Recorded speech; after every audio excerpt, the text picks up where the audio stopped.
Don't underestimate what a covert narcissist can do to you. Because while you're wrestling, trying to sort all these sinful behaviours out, these negligences that are being aimed at you, while you're trying to sort all them out, they're just going about their business. And a lot of these people, they have investments, emotional investments in several people, not just you.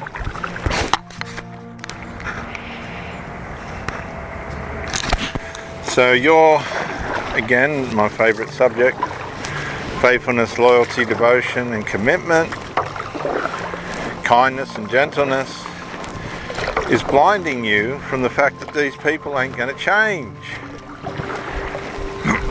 So then it comes down to your tolerance, and you can tell these people, I'm trying to tolerate this situation, I really need you to fix it. If they're not doing anything about it, they don't care. Well, you're saying they do care, they just can't fix. No, they don't care. If they really cared and if they really had value, they'd fix it. If somebody gets a fine and they don't pay their fine and they're going to lose their license, right? If they're able to pay that fine and they don't, and they lose their license, they didn't care. Alright? But that's what licenses are for. They're to that's what fines are for. If you don't care, you do the crime and you don't pay the time, then you suffer the consequences.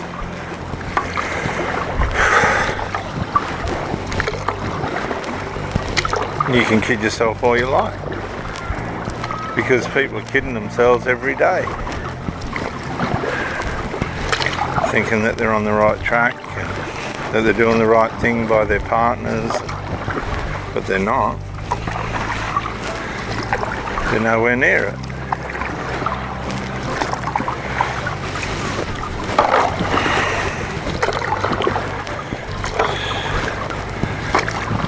And this is where we've got to stop, where Jesus said, love your neighbour as yourself. If you can't love and look after yourself properly, the way God made you and instituted you, what He's given to you,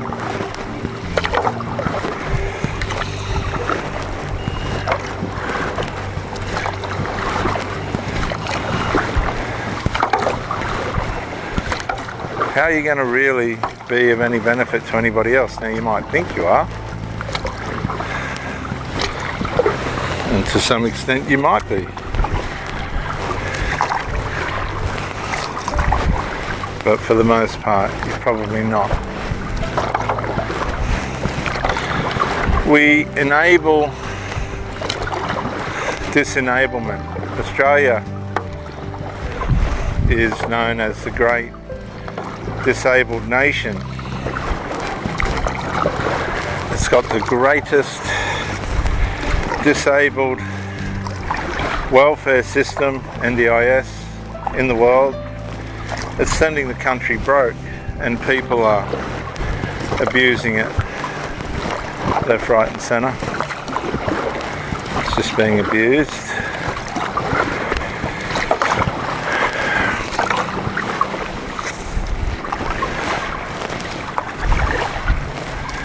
And this is what happens to many of you. You're in situations where you place yourself with the wrong people. You're not supposed to be with those people, you're not supposed to be intimate with these people, they're not of the same culture, they're not of the same background, they're not of the same values, and now you're being abused.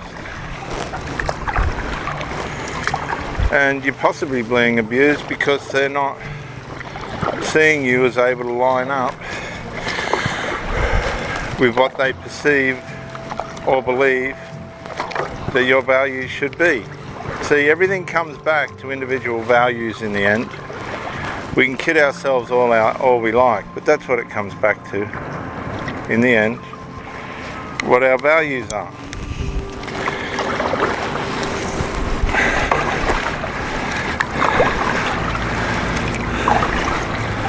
And when our values are wrong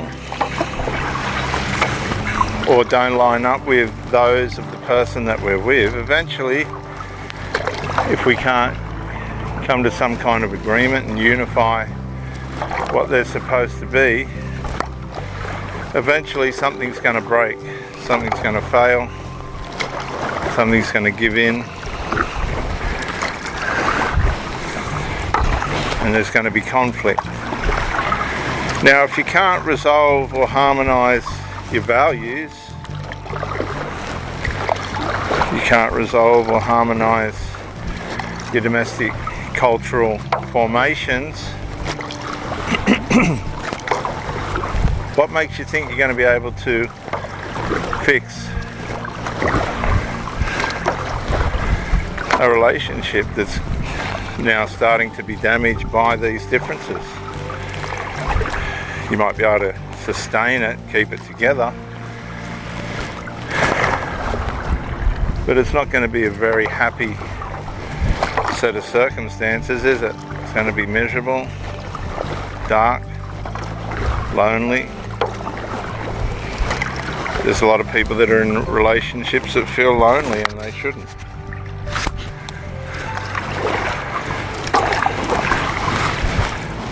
But they've put themselves in situations where there's no unity in the spirit of the thing.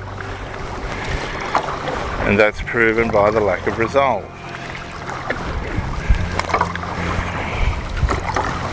The lack of resolve, the lack of dealing with things on a daily basis to make sure everything's going to be alright. Could be negligence towards stopping drugs or alcohol or other sedations, social drugs. All these things are going to catch up with these people. And you, if you're involved with them, you will suffer as well. And it's no good you thinking that your loyalty, your faithfulness, your devotion, the fact that you're not causing any trouble is going to change anything. Because if it's not changing it, it's not changing it.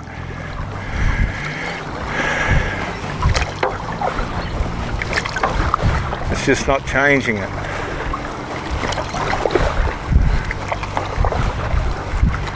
And that's all there is to it.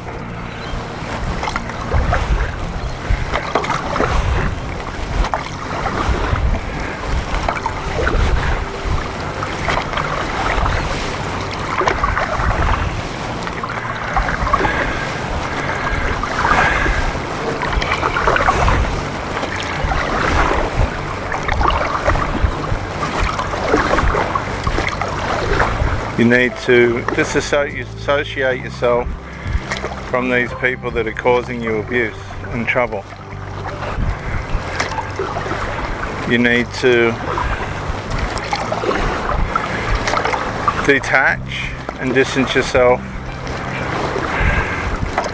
from these people that are bringing you down and pulling you down, that you think are interested in you and connected to you. They're connected to you, but in the wrong way. You're just being used as supply. That's all you are. Nothing more, nothing less. You're just a commodity. Right? And they'll disappear as soon as you tell them to. They'll disappear. Don't worry about that. They'll disappear into the distance. You'll be nowhere to be found. And neither will they. So you're wasting your life, you're wasting your time in an unhealthy, unproductive, destructive environment. And you need to get out. as quickly as you can. You need to detach. You need to find a different direction, come back to yourself, bring your mind back, reassemble all your devotion and faithfulness to where it should be, recalibrate in a no-nonsense way. Have no mercy. They've had no mercy on you causing the trouble, and never go back.